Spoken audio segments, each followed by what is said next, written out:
고전 영화 중에 이 인디아나 존스라는 영화가 있습니다. 굉장히 인기가 있었던 영화라 5개의 시리즈의 그 영화가 만들어지기도 했습니다. 여러분도 이 영화 보신 적 있으시죠? 네, 젊은 분들은 이 영화를 모르실 수도 있습니다. 근데 나이가 한 이제 40대 정도 되면 이 영화에 대한 기억이 아주 좋은 기억이 많은 분들이 많을 것이라고 생각이 됩니다. 저는 인디아나 존스의 5편의 영화 중에 3편을 참 좋아합니다. 제목이 뭐냐? 인디아나 존스와 최후의 성전이라는 그런 제목의 영화입니다. 내용이 어떠냐? 그 예수님께서 마셨다라는 성배를 찾기 위해 고대 도시 페트라로 이 인디아나 존스와 아버지가 같이 여행을 떠나는 그런 내용입니다. 페트라라는 도시에 도착을 해서 성배를 찾으려고 하는데 온갖 함정들이 있습니다. 온갖 위기들이 도사리고 있습니다. 하나하나 목숨을 걸면서 그렇게 헤쳐나가다가 드디어 마지막 관문에 도달하게 됩니다. 마지막 관문은요, 사자상이 있는 그런 낭떠러지입니다. 갔더니 낭떠러지만 있고요, 반대편에 이제 절벽이 있는데 거기에 작은 문이 있습니다. 이제 그쪽으로만 지나가면 인디아나 존스는 성배를 얻을 수가 있습니다. 그런데 도저히 건너갈 방법이 없습니다. 아래는 까마득한 절벽으로 그렇게 되어 있습니다. 밧줄도 없습니다. 여러 가지 걸 수 있는 도르래 같은 것도 없습니다. 오직 맨몸과 이 계곡을 지나갈 수 있는 설명서 하나만 갖고 있습니다. 근데 그 설명서를 읽었는데 도저히 도움이 안 됩니다. 뭐라고 적혀 있냐면 이 사자의 상 머리 위에서 뛰어내리면 길을 찾을 수 있을 것이다, 그렇게 적혀 있습니다. 그런데 그 말대로 뛰어내렸다가는 그냥 땅바닥으로 곤두쳐서 죽을 것만 같습니다. 선뜻 발이 떼어지지 않습니다. 근데 그때 아버지가 총에 맞습니다. 아버지가 이제 총에 맞아서 피를 흘리게 되고, 아버지를 살릴 수 있는 방법은 성배에 있는 그 성수에 물을 담아서 뿌리는 것밖에 없습니다. 어쩔 수 없이 앞으로 나아가려고 하는데 뒤에서 아버지가 총에 맞은 채 이야기합니다. 믿음을 가지라고, 믿음을 갖고 발을 내디드라고. 그리고는 인디아나 존스가 발을 내딛습니다. 떨어질 것 같았는데 떨어지지 않습니다. 이유가 뭐냐? 보이지 않는 그런 투명 다리가 그 앞에 있는 것입니다. 그리고는 그 투명 다리를 통해서 무사히 건너가게 되고 성배를 얻게 됩니다. 저는 이 장면을 보면서 얼마나 마음을 졸였는지 모릅니다. 저렇게 디뎠다가는 떨어지고 말 텐데, 발을 딛는 순간 저는 그때 어린 나이여서 눈을 감았습니다. 그런데 주인공은 죽지 않습니다. 봤더니 저렇게 다리를 건너가고 있는 겁니다. 저는 저 영화의 장면을 떠올릴 때마다 하나님의 축복과 은혜가 생각이 납니다. 하나님은요, 항상 우리에게 축복과 은혜를 주실 때 하나님께서는 보시지만 우리에게는 보이지 않는 방법으로 주십니다. 왜 그러냐? 우리는요, 우리의 시간이라는 그 상황 아래서만 보입니다. 그런데 하나님은 처음에도 계시고 중앙에도 계시고 끝에도 계십니다. 이 일이 어떻게 결말 지어질 것이라는 것을 알고 있습니다. 마치 이렇습니다. 인디아나 존스의 영화를 다 보고요, 그리고 영화를 보는 겁니다. 그럼 저 장면에서 졸일 이유가 없습니다. 그런데 우리는 현재라는 시간을 살고 있기 때문에 그 장면에서 마음을 졸이는 겁니다. 그때 주님께서 말씀하십니다. 나 믿고 발을 떼라고. 나를 믿고 발을 떼면 네가 그 원하는 곳에 당도할 수도 있고 네가 맡고 있는 그 위기를 건너뛸 수도 있다라고 주님께서 말씀하십니다. 그런데 우리의 모습 어떻습니까? 발이 떼어지지 않습니다. 왜냐? 죽을 것 같거든요. 당장 발을 떼면 땅에 떨어져 죽을 것 같은 두려움이 찾아와서 그렇게 발이 떼어지지 않습니다. 이유가 무엇일까? 우리는 주님의 음성에 귀를 기울이는 것이 아니라 눈에 보이는 것만 쫓아갑니다. 눈에 보이면 낭떠러지밖에 없는데 중요한 것은 낭떠러지를 보는 것이 아니라 지금 나에게 말씀하시는 분이 누구이신가를 바라보는 겁니다. 아무나 이야기하는 것이 아닙니다. 세상을 창조하시고 세상과 처음과 나중에 되시며 알파 오메가 되신 하나님께서 모든 것을 내다보시면서 우리에게 말씀하시는 겁니다. 발을 띄라고. 그래서 시편 81편 10절에 주님께서는 이렇게 말씀하십니다. 나는 너를 애굽 땅에서 인도하여 낸 여호와 내 하나님이니 내 입을 넓게 열라. 내가 어떻게 하겠다고? 채우리라. 입을 넓게 열라. 주님께서 채우리라 말씀하십니다. 하나님의 축복은요, 믿음과 정비례합니다. 우리가 믿음을 크게 가지면요, 하나님의 축복도 크게 우리 가운데 임합니다. 믿음이 입과 같습니다. 입을 넓게 벌리면요, 하나님의 부어주심이 훨씬 크게 찾아옵니다.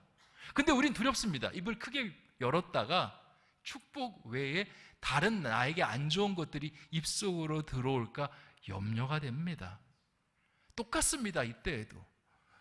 이때는 우리가 무엇이 들어올까를 염려하고 눈으로 보는 것이 아니라 귀를 열는 겁니다. 지금 입을 열라라고 누가 말씀하시는가?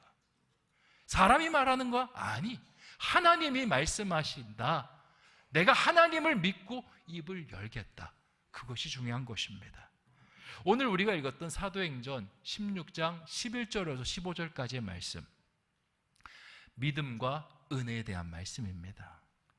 바울이 아무것도 보이지 않는 상태에서 믿음 딱 한 가지만 바라보면서 하나님 앞에 걸어갑니다. 그랬더니요, 하나님께서 그 사이사이를 채우시는데 얼마나 놀라운 능력으로 채우는지 모릅니다. 오늘 이 말씀을 같이 살펴봄을 통해서 우리의 삶에 하나님을 향한 믿음을 더 굳건하게 넓게 만들어가는 저와 여러분 되시기를 주님의 이름으로 축원드립니다. 오늘 우리가 이걸 읽었던 사도행전 16장은요, 사도 바울의 2차 전도 여행의 한 토막 속에서 일어난 사건입니다. 사도 바울의 1차 전도 여행과 2차 전도 여행은요, 완전히 다른 여행입니다. 왜 다르냐? 1차 전도 여행은요, 재정에 문제가 없는 여행입니다. 근데 2차 전도 여행부터 재정에 문제가 생기고 사도 바울이 자비랑 선교를 하지 않고는 버텨나갈 수 없는 그런 형태의 선교 여행이 됩니다. 이유가 뭐냐? 1차 전도 여행 때는요, 스폰서가 있습니다. 뒤에서 선교 비용을 대는 스폰서들이 있습니다. 이번에 필리핀 선교 여행을 다녀왔는데 얼마나 많은 돈이 들은지 모릅니다. 비행기 값에 비행기에서 내려서 차를 탔고요. 차를 탄 다음에 배를 탔습니다. 공중전, 육지전, 수중전을 다 겪고, 그리고 선교지에 도착했고 거기서 숙박을 했고 21명이 되는 인원이 식사를 몇 끼마다 했습니다. 얼마나 잘 먹는지 모릅니다. 네.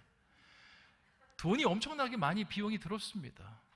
그렇게 일주일 다녀와도 비용이 산적하게 그렇게 많이 드는데, 사도 바울의 여행은요, 수십일에서 수년간 지속되는 여행이었습니다.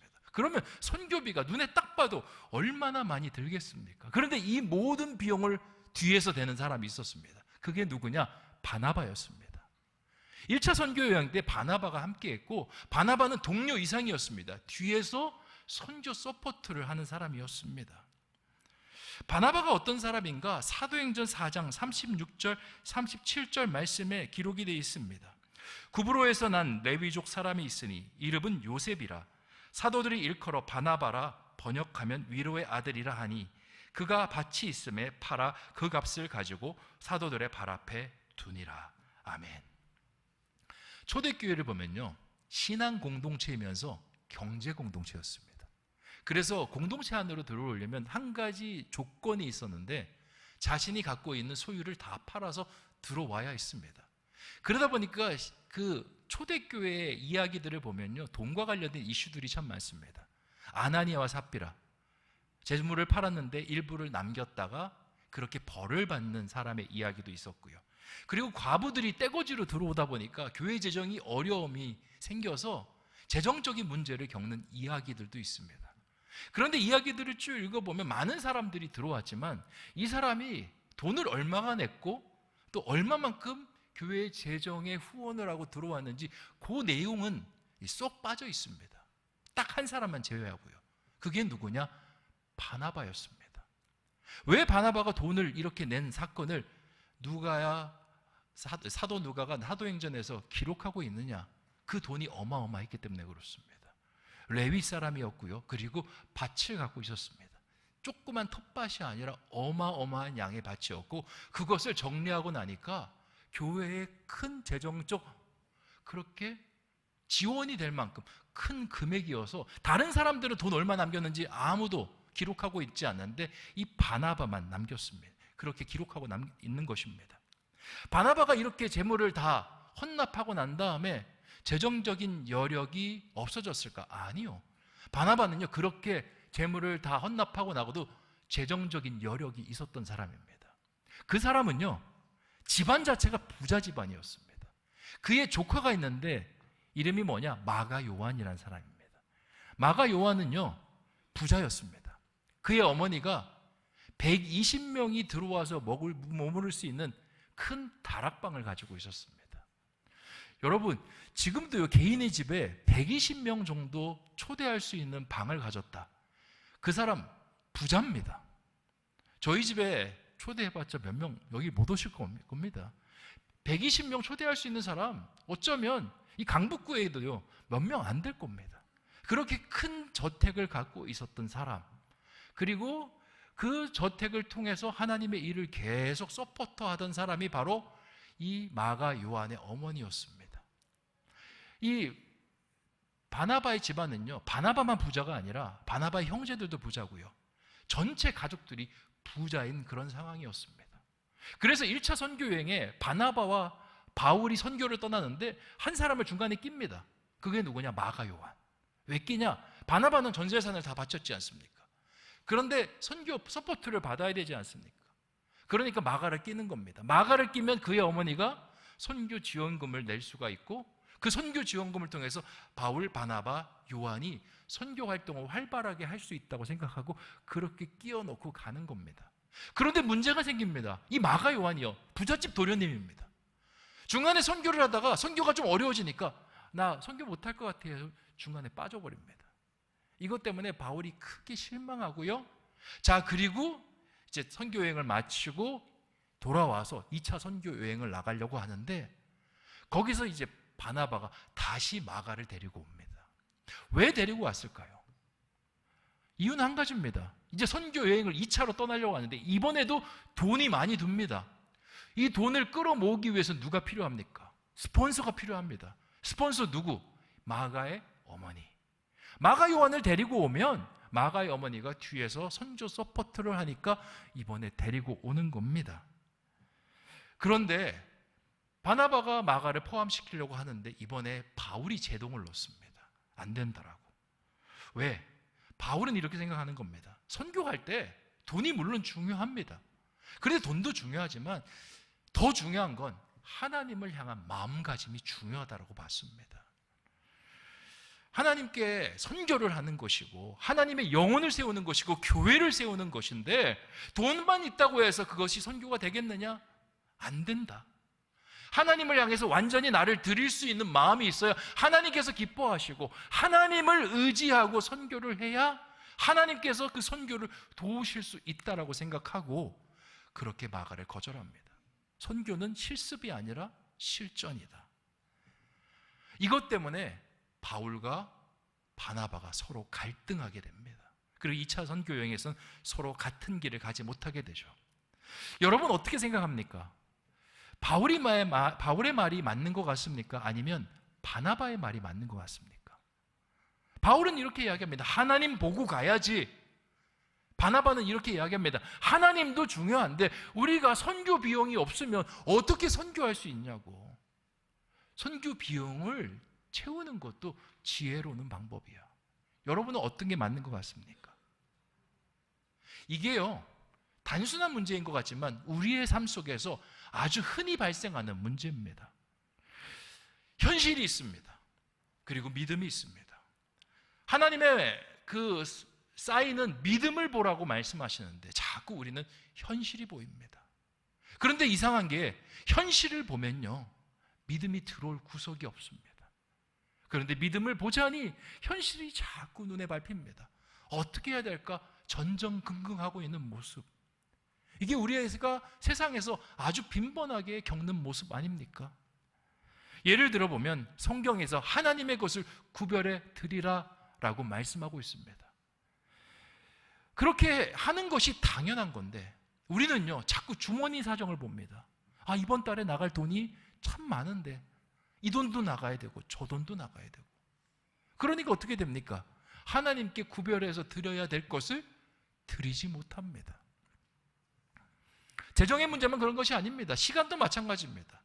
우리에게 7일이라는 일주일의 시간이 주어집니다. 5일은 세상에서 일을 하고, 그리고 하루는 가족들과 함께 보내고, 하루는 교회에서 예배드리면서 시간을 보냅니다. 주님께서 말씀하십니다. 나에게 더 가까이 오라고, 나와 더 함께 시간을 보내자고 이야기하십니다. 그런데 시간을 뺄 수가 없습니다. 직장에 5일 뺄 수가 없죠. 가족과 보내야 될 시간 뺄 수가 없죠. 그리고 주일 하루의 시간이 또 있습니다.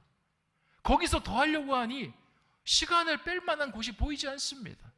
그러니까 이러지도 못하고 저러지도 못하고 그냥 썬데이 크리스찬의 신앙으로 그렇게 머물러 있을 수밖에 없습니다. 어떻게 하면 이 문제를 해결할 수 있을까?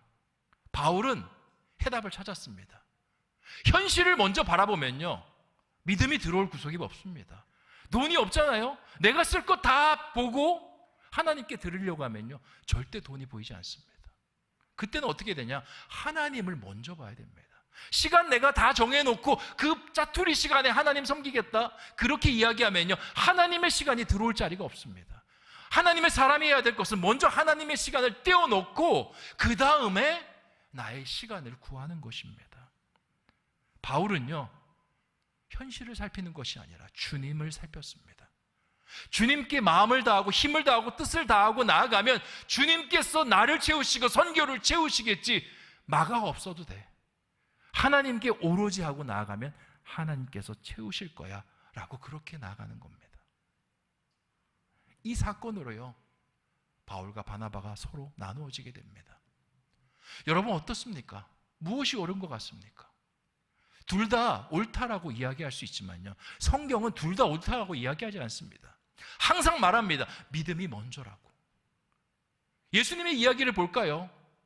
오병이어 사건. 5,000명이 굶주리고 있습니다. 그들을 먹여야 됩니다. 보리떡 5개와 물고기 2마리를 들고 들어옵니다. 그걸로 그들을 먹일 수 있을까요? 못 먹입니다. 그런데 그 음식을 가지고 온 아이, 사람을 보고 숫자를 보고 덤비는 게 아니라 주님을 보고 덤빕니다. 주님, 제가 갖고 있는 것이 이만큼입니다. 하지만 이것을 주님께 드리면 주님께서 놀랍게 변화시킬 줄 믿습니다. 그리고는 드리는 겁니다. 주님께서 5,000명을 먹이시고도요, 12강주리가 남을 수 있도록 그렇게 역사하십니다.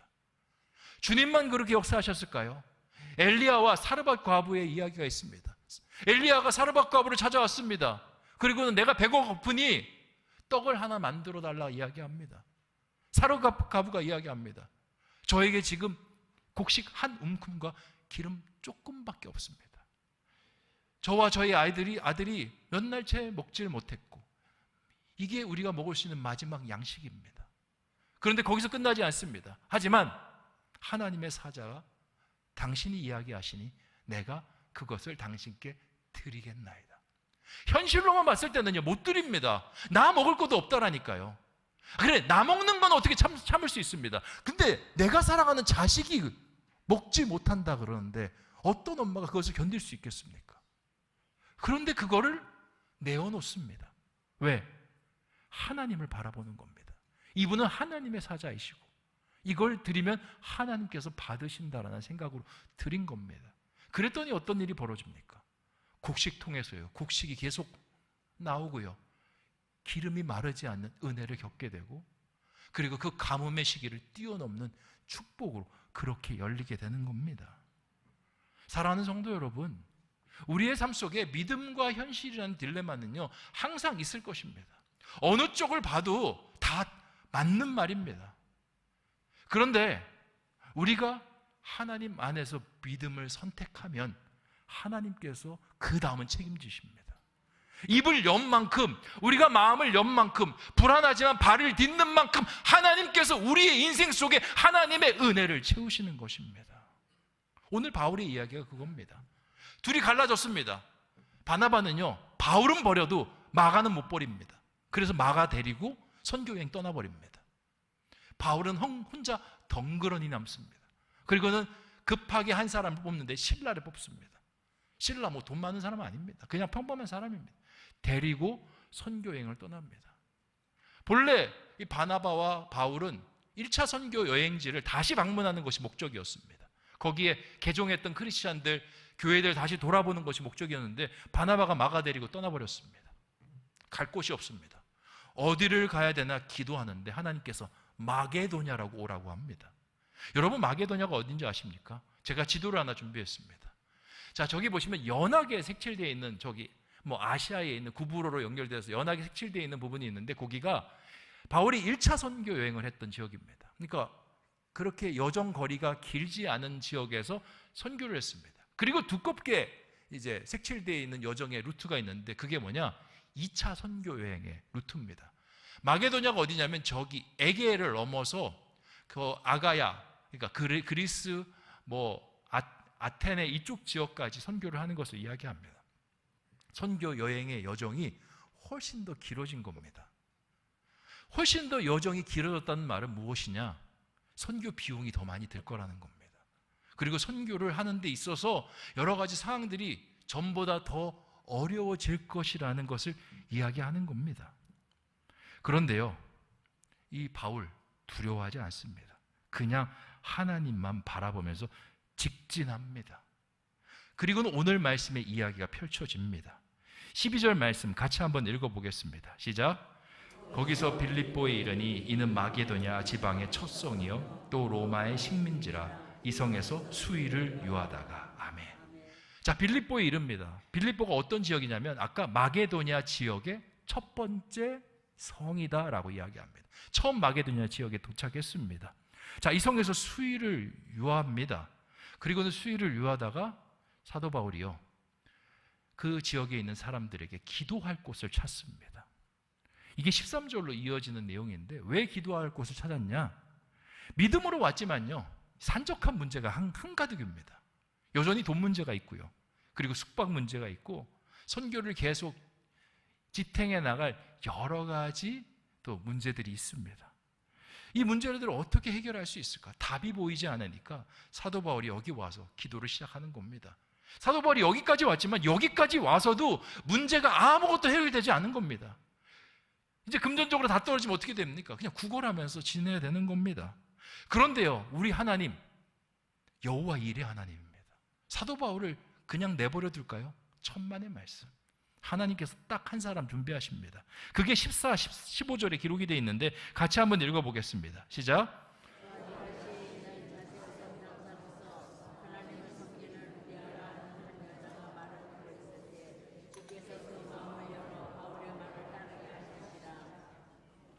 그 집이 다 세례를 받고 우리에게 청하여 이르되 만일 나를 주 믿는 자로 알거든 내 집에 들어와 유하라 하고 강건하여 머물게 하니라. 아멘. 누구를 만나게 하십니까? 루디아가요, 보통 여자가 아닙니다. 여기 성경에 자색 옥감 장수라고 하는데, 바울의 말을 듣고 마음이 동하여서 그리스도를 받아들이고요, 바울을 숙박적으로 먼저 서포트하는 일들을 하기 시작합니다. 당시의 자색 옥감 장수는요, 오늘날로 치면요 굉장히 높은 지위의 사람입니다. 오늘날의 직업으로 이렇게 변환해서 이야기하자면 명품샵의 사장님입니다. 근데 그냥 명품샵이 아니라 초명품샵. 당시에 이 자색 옷은요 아무나 입을 수 없는 옷이 아닙니다. 우리나라도 아주 고가의 그 옷들이 있지 않습니까? 이렇게 마크만 봐도 있지 않습니까? 그런 것들을 만드는 사람이었습니다. 최상류층, 최부유층, 최권력층, 그런 사람들만 이 자색 옷을 입을 수 있었습니다. 그리고 어떤 로마의 식민 지역에서는요, 기록에 따르면 평민이 자색 옷을 입었다가 처벌을 받기도 했다라는 겁니다. 이거는 상류층만 입는 특권의 옷인데 네가 왜 입느냐? 그러니 이것을 만든 사람은 아주 높은 위치에 있는 사람이었고요, 그리고 이것은 아무나 만들 수 있는 것이 아니라 정부의 기술자로 허가받은 사람만 만들 수 있습니다. 여러분, 2000년 전에 자색 옷을 어떻게 만든 줄 아십니까? 바다에 있는요 뿔소라를 잡아서 그 점액질로 실을 물들입니다. 천을 물들이는 게 아니에요. 점액질을 이렇게 싸서 실을 물들입니다. 저 소라 하나에 실을 얼마나 물들일 수 있겠습니까? 그러면 실 물들이다가 점액질이 다 빠져나오면 딴 소라를 꺼내서 그렇게 칠을 하는 겁니다. 그렇게 해서 저렇게 팔에 감긴 실들을 다 물들인 다음에 그 실들로 옷감을, 천을 짜는 겁니다. 그러니까 소라가 얼마나 많이 들겠습니까? 그리고 이것도 기술이 없으면요, 얼룩덜룩하게 그렇게 물이 들지, 고르게 물이 들지 않습니다. 고르게 물들이는 것 굉장히 큰 기술입니다. 어렵게 세공 과정을 거치니 당연히 이 옷감의 가격은 비싸겠습니까? 싸겠습니까? 비쌉니다. 그리고 비싼 만큼 많은 이윤을 내는 사람이었던 겁니다. 하나님께서 그 지역에 가장 돈을 많이 버는 여자를 만나게 합니다. 그리고 그 여인의 마음을 감동시켜서 사도 바울의 재정적인 서포트가 되게 하시는데 숙박만 제공하는 게 아닙니다. 빌립보서 4장 15절 16절을 읽어보면요, 바울의 평생을 지원합니다. 빌립보 사람들아, 너희도 알거니와 복음의 시초에 내가 마게도냐를 떠날 때에 주고받은 내 일에 참여한 교회가 너희 외에 아무도 없었느니라. 그러니까 사도 바울의 경제적인 서포트를 빌립보 교회가 해왔다는 겁니다. 루디아 중심으로. 데살로니가 있을 때도 너희가 한 번뿐 아니라 두 번이나 나의 쓸 것을 보내었도다. 루디아를 만났을 때부터 그 루디아가 바울의 선교 사역을 서포트하기 시작했고요, 그 서포트가 그 이후에도 계속 지속됐고, 그리고 바울이 지금 로마 감옥에 갇혀 있는 상황 속에서도 돈이 계속 지급되고 있는 그 상황을 이야기하고 있는 것입니다. 후원이 바울의 후원으로만 끝나지 않습니다. 빌립보서를 더 읽어보면요, 루디아와 그 빌립보 교회 사람들이요, 예루살렘 교회도 후원합니다. 재정적으로 많은 사람들을 서포트하는 그런 그룹들이 되고요. 그리고 그렇게 후원했던 루디아와 빌립보 교인들 어떻게 됐을까요? 빌립보서 4장 19절 말씀 같이 한번 읽어보겠습니다. 시작. 나의 하나님이 그리스도 예수 안에서 영광 가운데 그 풍성한 대로 너희 모든 쓸 것을 채우시리라. 아멘. 하나님께서 풍성하게 그들에게 복을 더 부어주시는 은혜를 경험하게 되는 것입니다. 하나님은요, 하나님의 사람을 어떤 곳에 보내실 때 무계획으로 보내지 않습니다. 보내실 때 항상 모든 것을 준비하셔서 여호와 이레로 보내십니다. 바울, 네가 나만 바라보면서 그 마게도냐 지역으로 나아가느냐? 오케이, 내가 너에게 경제적인 서포터 채워줄게. 너는 전에 바나바와 마가의 서포트를 받았지만 믿음으로 나간 너에게 그들에겐 비교가 되지 않을 정도로 놀라운 서포트를 부어줄게. 그게 누구냐? 루디아인 겁니다. 하나님께서 그렇게 역사하셔서 바울이 그때부터 사역할 때 루디아의 서포트를 받고 자유롭게 사역할 수 있는 그런 사람이 된 것입니다. 우리는요, 세상을 살아갈 때 늘 현실과 믿음의 딜레마 속에 갇힙니다. 선교 여행해야 되는데 돈이 없는데 어떡하지? 주님 섬겨야 되는데 돈이 없는데 어떡하지? 내가 어떤 교회 자리를 나가야 되는데 거기는 돈 많이 쓰는 자리인데 내가 그 자리를 잘 감당할 수 있을까? 어떡하지? 내가 어떤 사역을 해야 되는데 내가 시간이 이것밖에 없는데 이것은 어떻게 감당할 수 있지? 우리의 머릿속에는 온통 셈법으로 돌아가고 있습니다. 어떻게 하면 내가 이 셈에서 내 짜투리의 것들을 가지고 할 수 있을까? 그런데 그렇게 접근해서는요, 하나님의 은혜는 절대 경험할 수 없습니다. 우리의 계산기를 내려놓고 하나님 앞에 그냥 맡겨야 됩니다. 하나님께서 말씀하신 곳으로 내가 나아가면 하나님께서 그것을 채우실 것입니다. 나를 위해서 루디아를 준비하시고 나를 위해서 하나님 여호와 이레의 역사를 우리 가운데 준비하실 것입니다. 그렇게 나가야 됩니다. 제가 참 좋아하는 인물이 있는데요, 조지 뮬러라는 목사님이 있습니다. 그 목사님은 두 개의 별명이 있습니다. 첫 번째는 고아의 아버지라는 별명이 있습니다. 왜 고아의 아버지냐? 이 영국 분인데요, 영국에서 5개의 고아원을 세우시고요, 10,000명의 고아들을 이렇게 거뒀기 때문에 영국의 고아의 아버지라는 그런 큰 별명이 있습니다.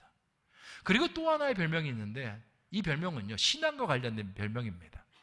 5만 번 기도 응답을 받은 조지 뮬러라는 그런 별명이 있습니다. 고아원 사역을 시작할 때 돈을 가지고 시작했을까요? 아니요, 돈 없이 시작했습니다.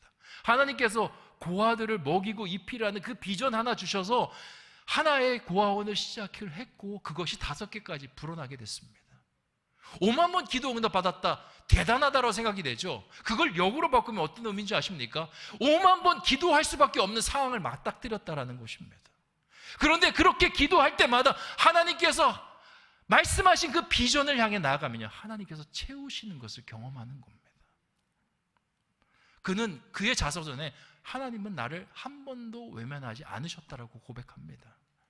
한 번은 이런 일화가 있습니다. 고아원에요, 식량이 다 떨어졌습니다.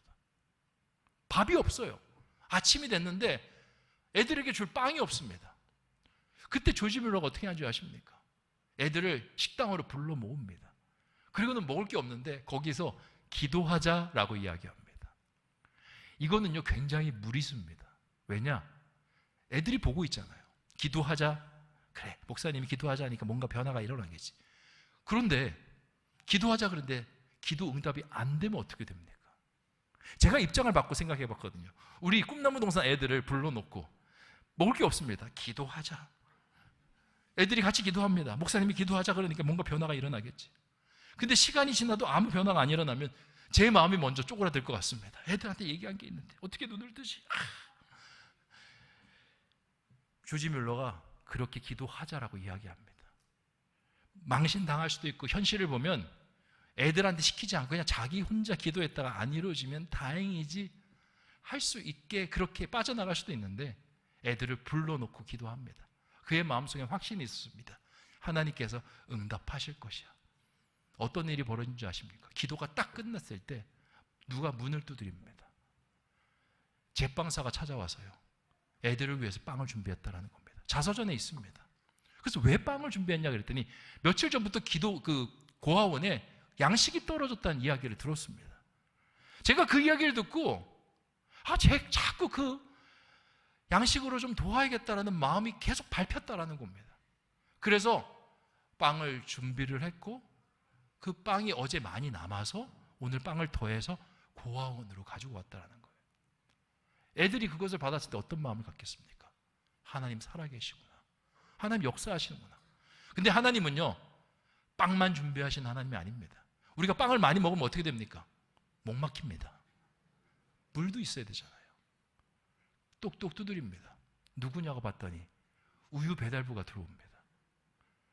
우유 배달을 가는데 수레를 통해서 끌고 가는데 수레가 고장이 났습니다. 그래서 새 수레를 그 영업소에다가 불러야 되는데 모든 수레가 다 배달을 나가서 새 수레가 없습니다. 수레가 들어와서 배달을 하기에는 시간이 너무 많이 지나 이 우유가 상할 수가 있습니다. 그래서 가까운 고아원으로 들고 온 겁니다. 빵이 있었습니다. 그 다음 뭐가 채워졌죠? 우유가 채워졌습니다. 애들이 그걸 보면서 감탄을 합니다. 하나님 살아 역사하시는구나.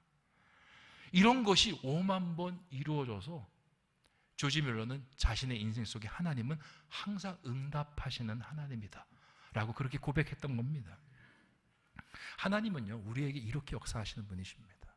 우리에게 말씀하시고요, 너희가 말씀대로 나아가면 하나님의 능력을 볼 것이다 라고 말씀하십니다. 입을 크게 열라. 하나님 말씀대로 입을 크게 열면요, 하나님께서 거기를 채우십니다. 발을 내디르라. 하나님, 폭풍우가 치는 바다인데요, 제가 발을 어떻게 내딛습니까? 나를 믿고 발을 내디드라. 그때부터 물 위를 걷는 능력을 경험하게 되는 것입니다. 하지만 현실만 보면서 발을 움츠리고요, 입을 움츠리면 우리는 아무것도 경험하지 못합니다. 오늘 사도 바울의 이야기가 바로 그겁니다. 내 인생에 경제적인 서포터 없다 할지라도, 내 인생에 마가 요한과 같이 든든한 사람 없다 할지라도 하나님이 있으면, 하나님이 내 마음 가운데 있고 내 자녀들 가운데 있고 내 인생 가운데 있으면 하나님이 채우실 것이다. 그렇게 믿고 나아가는 저와 여러분 되시기를 주님의 이름으로 축원드립니다. 기도하겠습니다. 하나님 감사합니다. 오늘 사도 바울과 루디아의 이야기를 통해서 믿음과 하나님의 능력의 정비례를 보게 하시니 참으로 감사합니다. 하나님은 우리를 부르실 때 반드시 여호와 일에 계획을 갖고 부르십니다. 그 계획을 우리는 보지 못했지만 하나님은 분명히 보고 계십니다. 우리가 필요한 건 주님의 음성을 쫓아 나아가는 것입니다. 그런데 우리의 눈은요, 자꾸 현실을 봅니다. 셈법을 갖습니다. 내가 갖고 있는 돈이 얼만데, 내가 갖고 있는 시간이 얼만데, 내가 할 수 있는 체력이 얼만데, 계산기만 끊임없이 두드립니다. 계산기로 하나님의 일이 이루어지는 법이 있었습니까? 보리떡 5개와 물고기 2마리로 어떻게 5,000명이 먹습니까? 12광줄이 어떻게 남습니까? 계산기를 100날, 1000날 두드려도 나올 수가 없습니다. 곡식 한 움큼과 기름 한 병으로 어떻게 그 가뭄의 때에 3사람이 먹을 수 있는 양식을 만들어낼 수 있습니까? 계산기로는 안 나옵니다. 믿음으로 나옵니다.